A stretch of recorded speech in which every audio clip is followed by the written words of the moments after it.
Okay, so we were looking at, as I say, kind of a digression in the narrative of Chalukah, and this is the story of Kaleb ben Yefuna asking Yoshua, or reminding Yoshua, that Hebron should be his portion, because that's where he prayed at the time of the Cheder Meraglim, and Kaleb actually says, and this is the first time we hear of this, that Moshe Rabbeinu himself promised that Kaleb would be Zocheh to Hebron.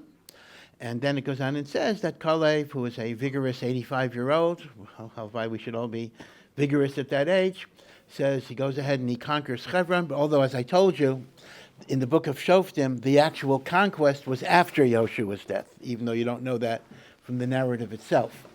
Kaleb then says that he wants to conquer the adjacent town of Devir that was called Kiryat Sefer. And he says, who will be able to conquer Kiryat Sefer? So we're told whoever conquers Kiryat Sefer will get my daughter Achsa as a wife. And we are told that the person who conquered the adjacent city of Devir, which was Kiryat Sefer, was Osniel ben Knaz, who is described as Kaleb's brother. And as the Gemara explains, Knaz was the second husband of Kaleb's mother. Kaleb's father died, Kaleb ben Yefuna. And Osniel was either his half-brother or his step-brother.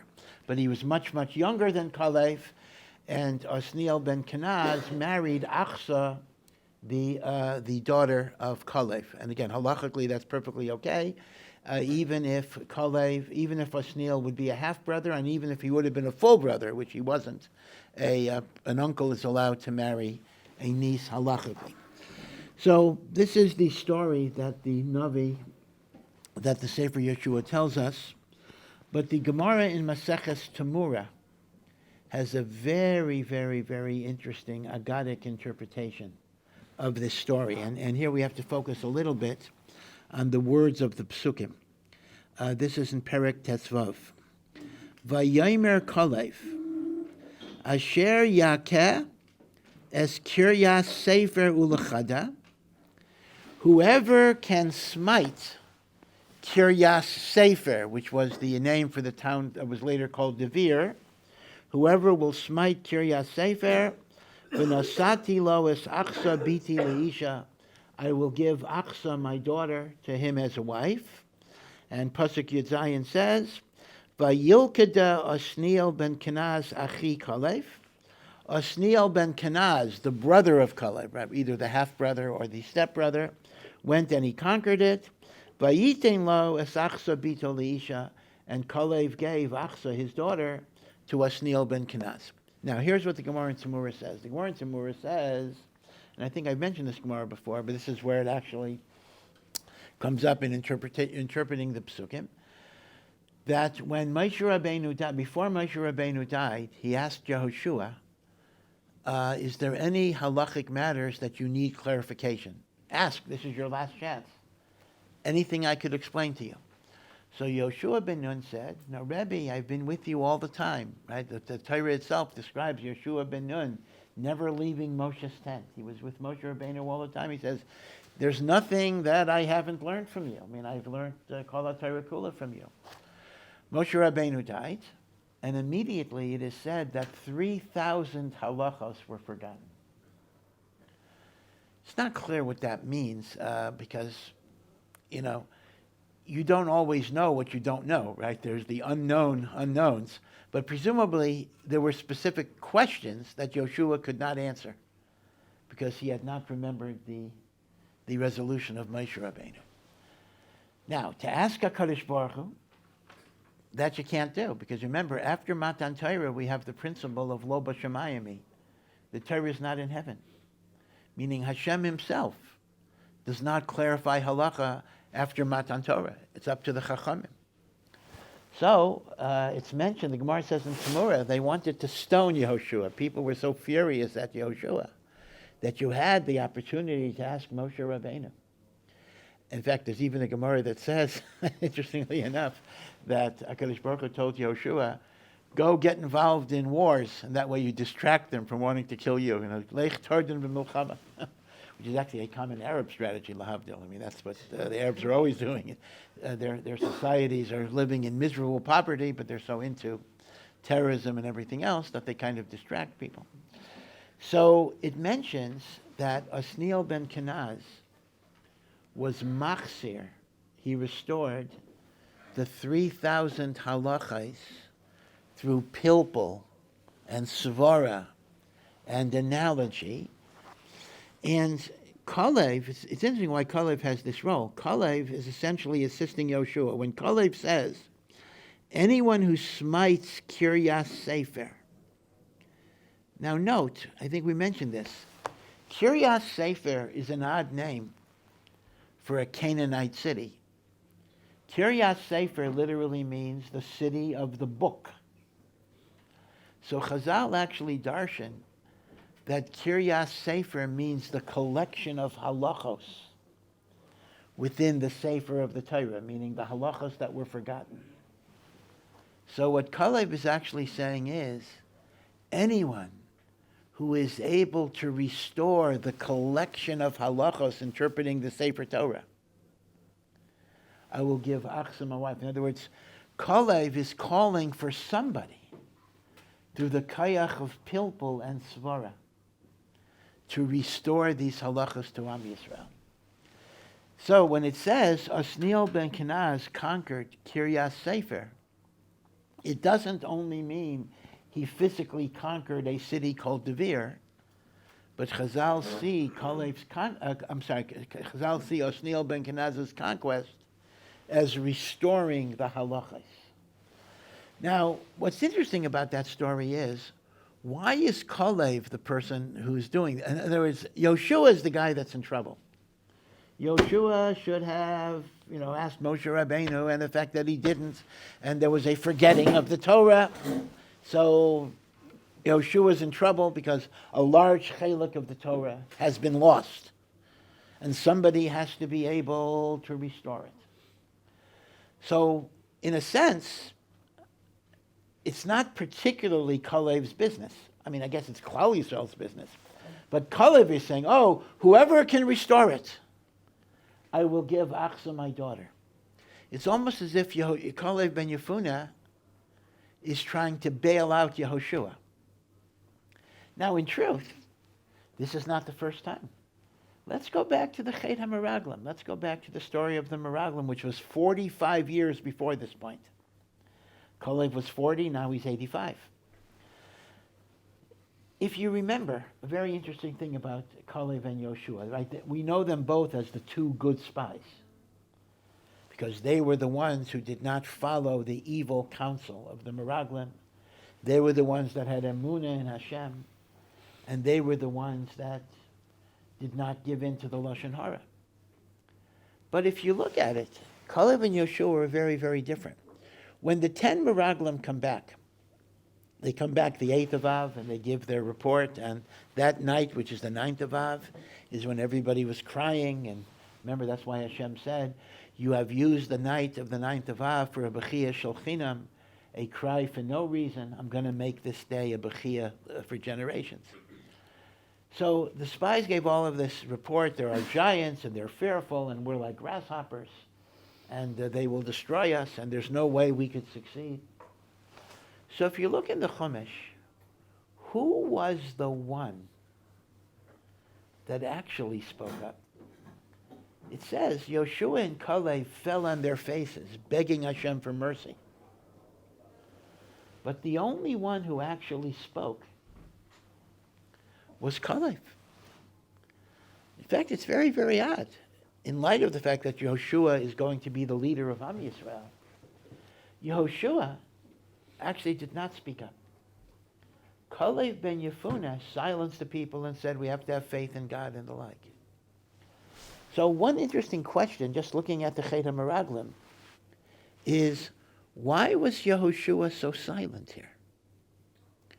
Now, the Chavetz Chaim actually gives a pragmatic reason why Yehoshua is silent, and this would be understood as a conflict of interest problem.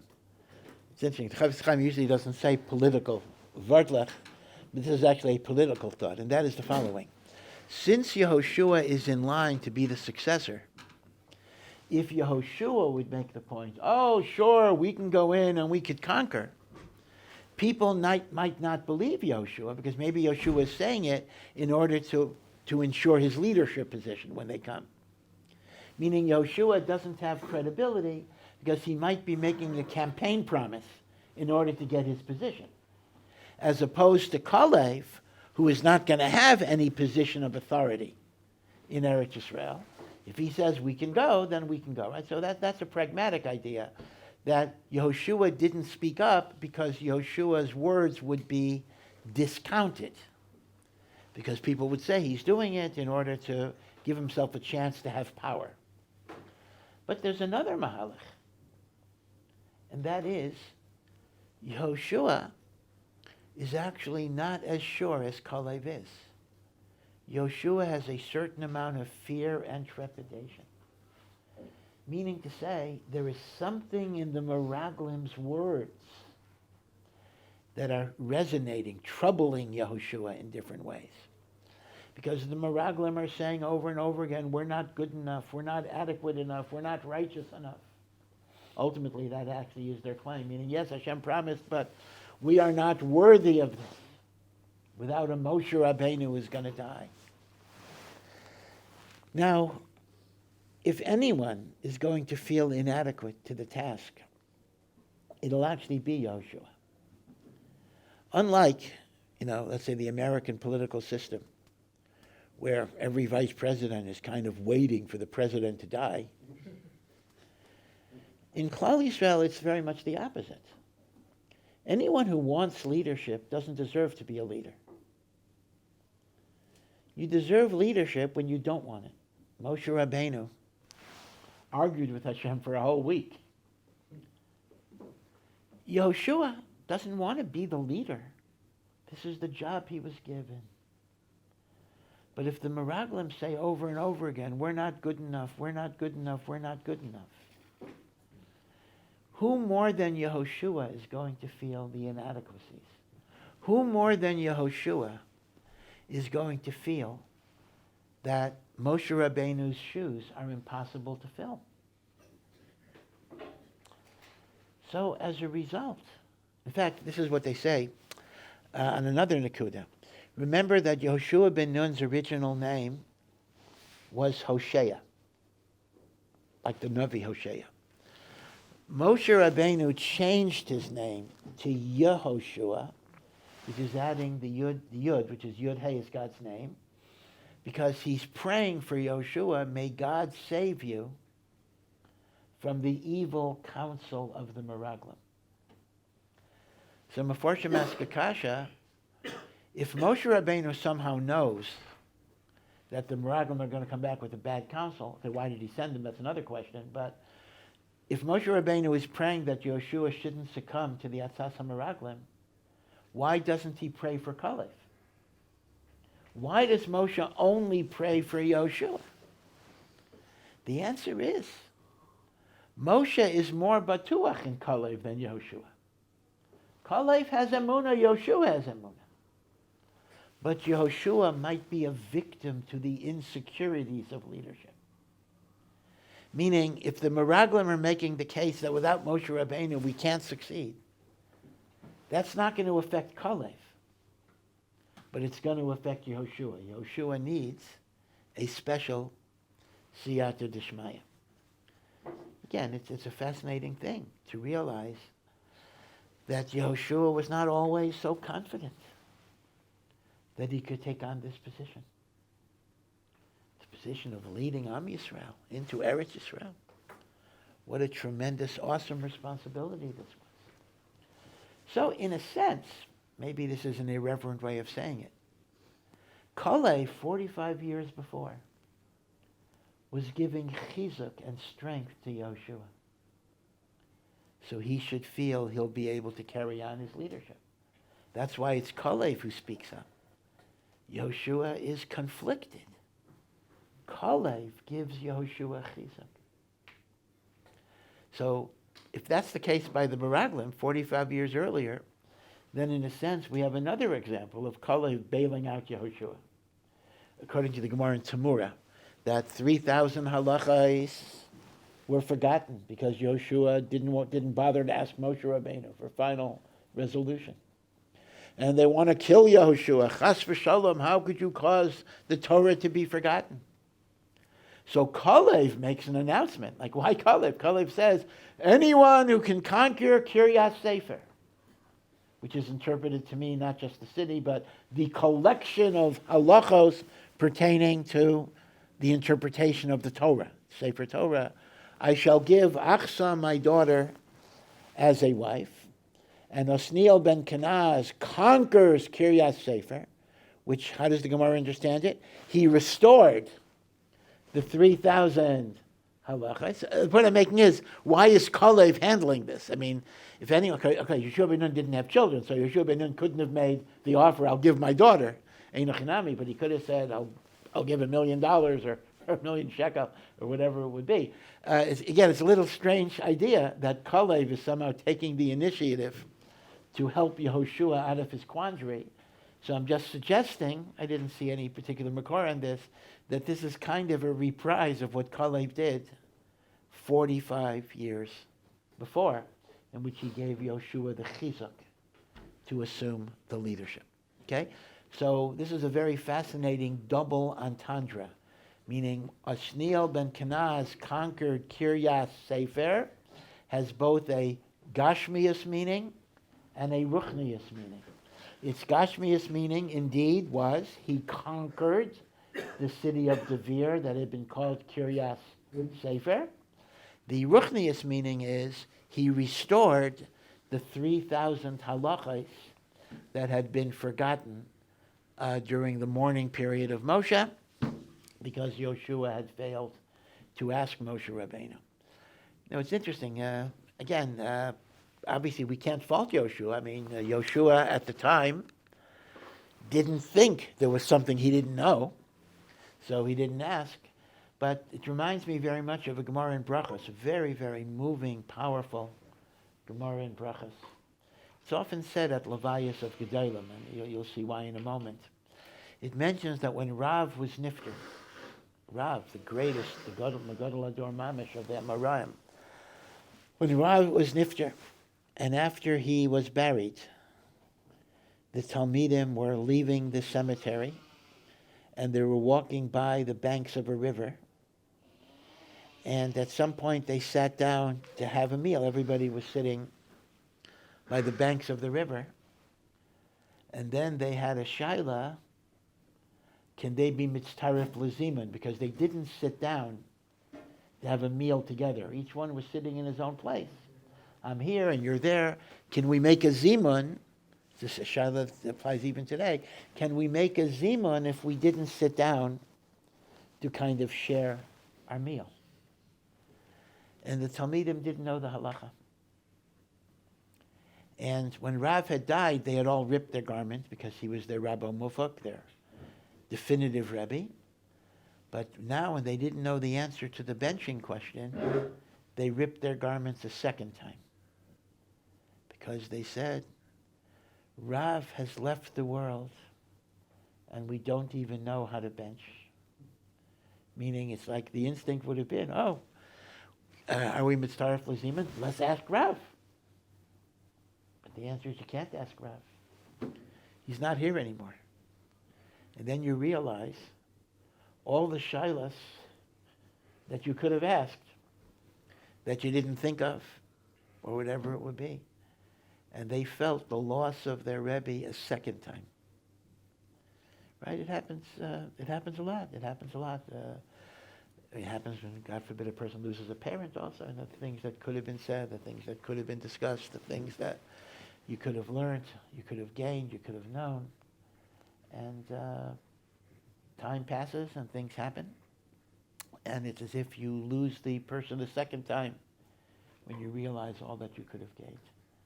In a sense, that is what befell Yoshua ben Nun until Osniel ben Knaz was machzir bilpul pulei. Again,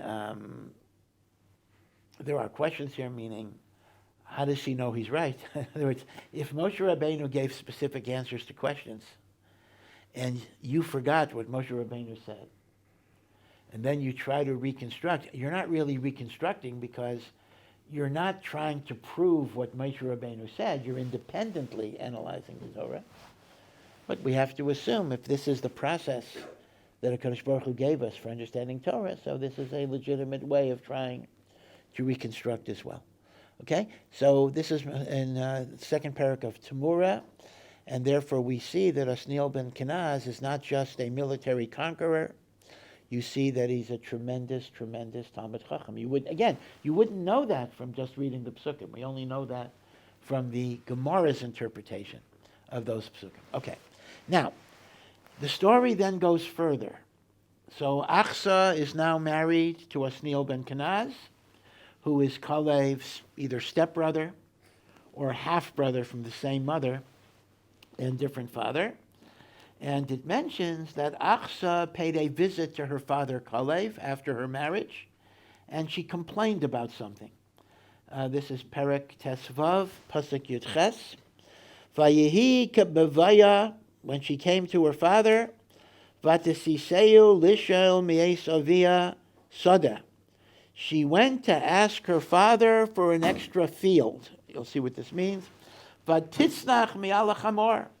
And she slid off the donkey, like she's riding a donkey, and she's so agitated that she falls off the donkey.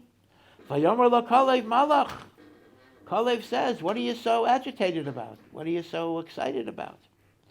Vatomer, and she says to her father, Tanali bracha, give me something that's a blessing. Ki eretz hanegev nesatani. The land that you gave me, meaning through my husband, the land that's called Kiryas Sefer, the land that's called Devir, I'm first going to read this in a literal way, is very dry. It's desert land. It's not fertile. Nothing grows there. In other words, you didn't really offer my husband a good deal. You told Osniel, he who conquers, or not Osniel, but whoever conquers Kiryas Sefer. But Kiryas Sefer, Achsa is complaining, is dry. It's unfertile. Nothing grows there. Give me something that is productive. V'nasata li gulos mayim. Give me an area that has springs of water where things can grow, not desert lands. And the pasuk says that Kaleb augmented the Kiryat Sefer lands with some other land that had what was called gulos Ilios, upper springs, meaning like waterfalls, springs that come from a higher ground, and gulos, tachtiot, and springs that come from a lower ground. Which means Kaleb's initial promise was you get Kiryat Sefer. His daughter wanted something more fertile and productive agriculturally. So he gave her areas, extra areas. Again, this is from the Hebron metropolitan area that has springs and water, and you could grow. Okay. So once again, the Gemara in Tamura continues the Agadata. And basically, it's interesting that the Gemara constructs this as Achsa is complaining a little bit about her husband. Right? Now, it's not wise. I wouldn't automatically say it's wise strategy when husband and wife have disagreements to run to your parents and complain. That's not necessarily marriage counseling 101. But the Gemara in Tzmura actually says that Achsa is going to Kaleb and complaining a little bit about Osniel, because Osniel was such a masmid that he had no concern whatsoever for Parnasa. And he says, you've given me a desert, meaning she's talking about her husband, not the land. You've given me a person whose bias is totally barren of any type of food or any type of gashmias. Right? Not a good thing. So when Kaleb says, I'll give you the water, he's actually saying, again, allegorically, agadically, Torah is compared to water. And therefore he's telling his daughter that you might be living in poverty, but the water that you have is much, much better than any type of physical water. It's the water of Torah, the water of Avodah to Hashem. And the upper waters and the lower waters, the upper waters are like Kabbalah, the mystical part of the Torah, the hidden part of the Torah that comes from the highest sources. The lower water is the more revealed part of the Torah that's accessible. So Achsa is initially complaining, there's nothing in my house is empty. It's Menugav, the word Negev, which means southern desert, Menugav, empty of anything good. And Kaleb says, no, I gave you the greatest Tova of the world. I gave you the upper springs and the lower springs. And Achsa then understood it. In other words, apparently, the Gemara seems to understand that Achsa initially didn't quite get the greatness of Osniel ben Knaz, and Kaleb had to explain it to her until she understood this idea. Now, it reminds me a little bit, again, of a story. It's a little bit of a funny story, but also a poignant story with Rav Shach. He says a chassan wanted to was about to get engaged, so he wanted Rav Shach to talk to the chassan and the kala, to meet the kala. So the kala comes in, and the kala tells Rav Shach, I want the Rosh Yeshiva to know that the only thing that matters in my life is that my husband learned Torah, and I will do any sacrifice so my husband will learn. I will sleep outside in the streets. I will sell my coat. I will live on bread. Any sacrifice, any deprivation, any suffering, any inconvenience, I will do so my husband would learn, no matter what. So the story goes, who knows if these stories are true, that after the Kala left the room, Rav Shach said, break up the engagement immediately. Not a good engagement. So you might say, what do you mean? She said she will engage in every sacrifice, no matter how painful, in order that I should learn Torah. Anything better than that? Rav Shach says, if she comes into the marriage with the attitude that she's sacrificing, that she's a martyr, that she's going through hardship, that's not going to last. You only have the capacity to be a martyr for a certain amount of time. Eventually you become embittered. Eventually you hate it. The attitude has to be, it's not even a sacrifice. It's not a sacrifice. Then, no matter, even if life is hard, you don't feel a sense of deprivation. And Rav Shach was saying, the attitude in a bias shouldn't be, we are sacrificing for Torah. The attitude in a bias should be, it's not a sacrifice. We're giving up something for something that's so much more. Right? And maybe that's kind of what's going on here. She's talking about the sacrifices and the deprivation. And Kaleb is saying, you have all of this water. You have all of this beautiful thing. They tell a story. This is actually a story you might use in the Or Sameach fundraising, if any of you are involved in this. Although probably in the phone calls you don't have time to tell stories. But the altar of Nevardik, we've talked about it before.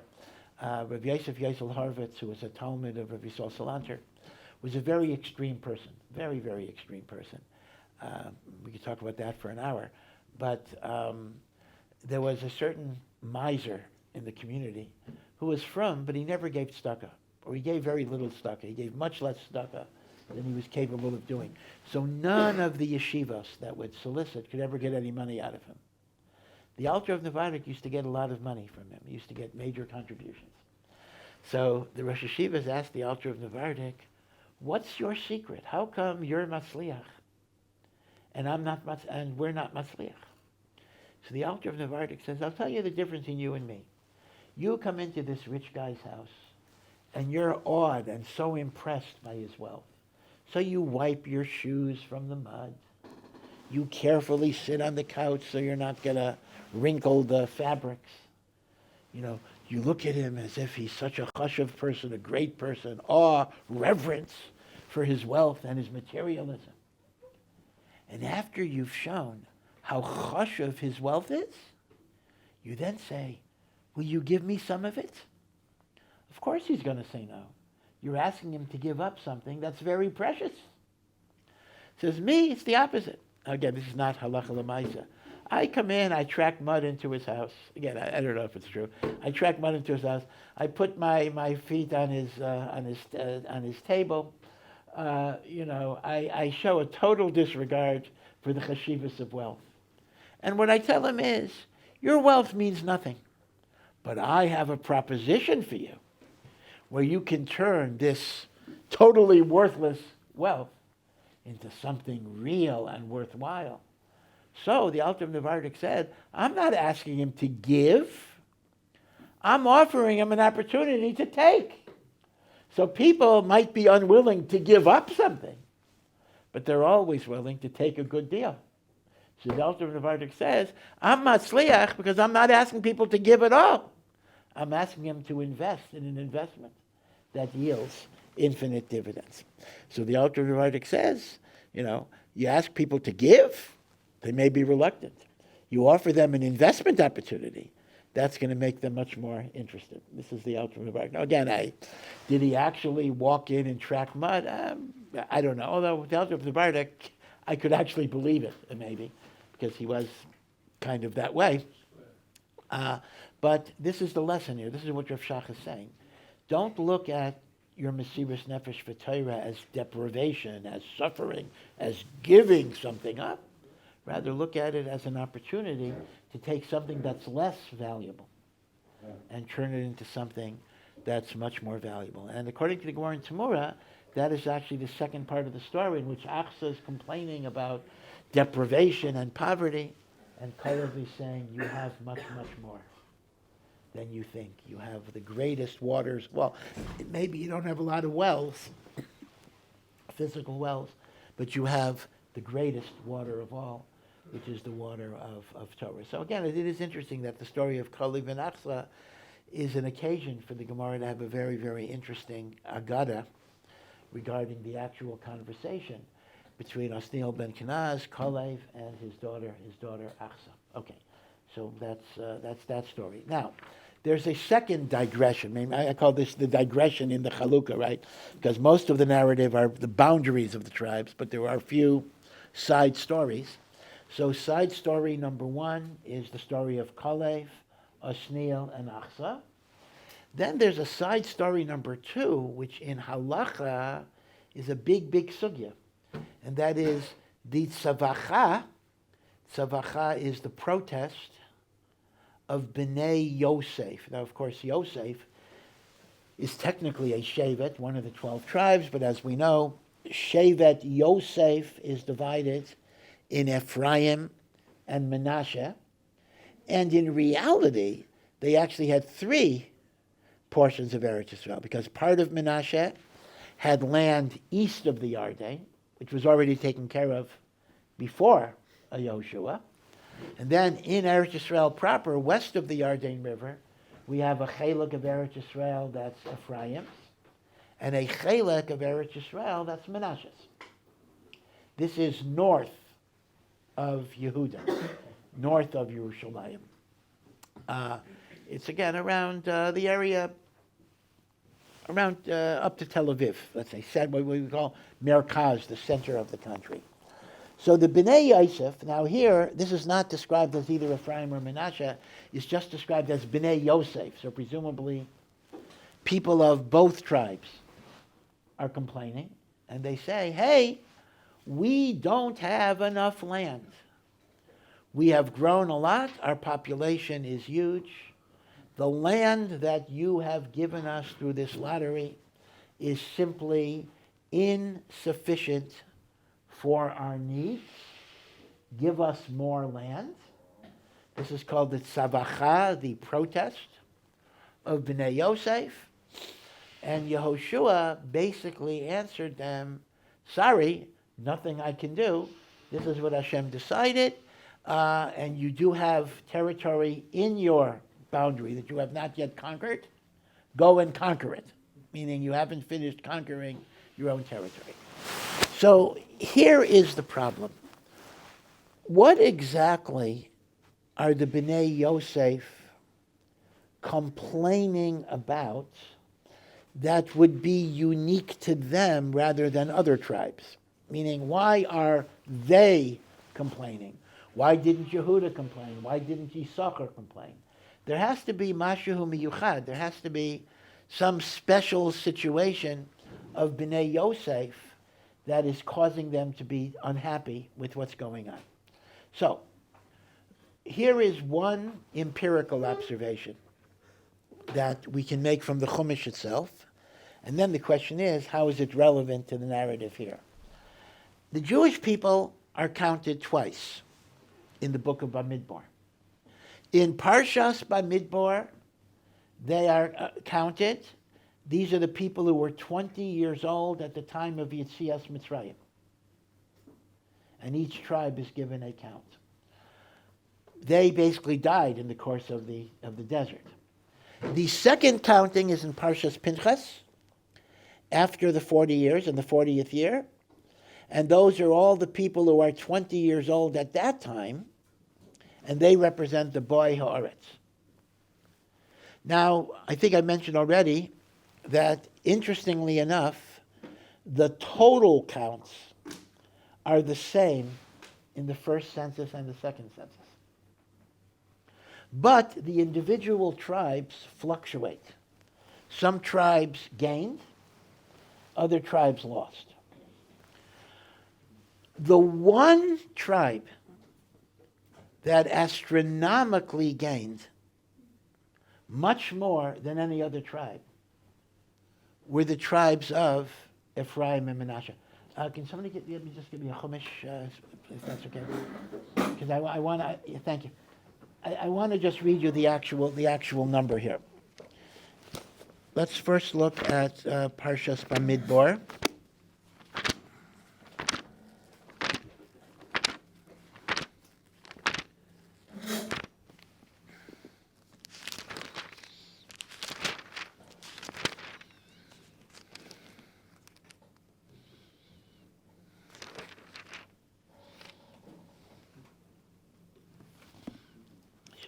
Before, 1 second.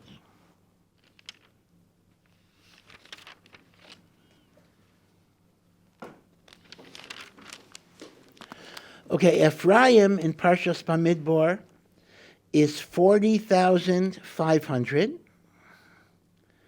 Menashe is 32,200. So one is, let's say, 45. Approximate, and the other is 32. 45, 32. We go forward in Parshas Pinchas, which is 40 years later, the 40th year, the new generation that is coming in.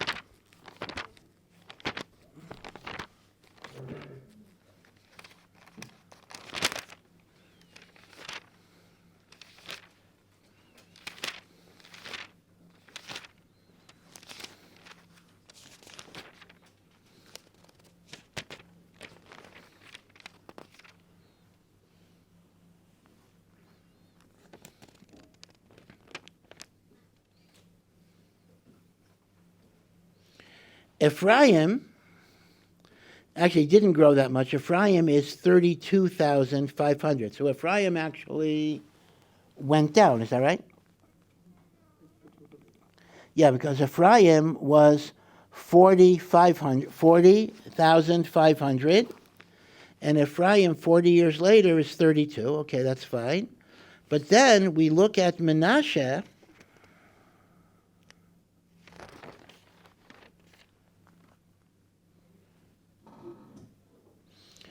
Manasseh went up to 52,700. So instead of being 32,200, Manasseh became, what's the number? I forget the number here. Instead of 32, Manasseh is now up to 52. They gained 20,000 more people. So again, the Meforshim say that although the Tzvacha is defined as Bnei Yosef, but essentially it's the Tain of Manasseh.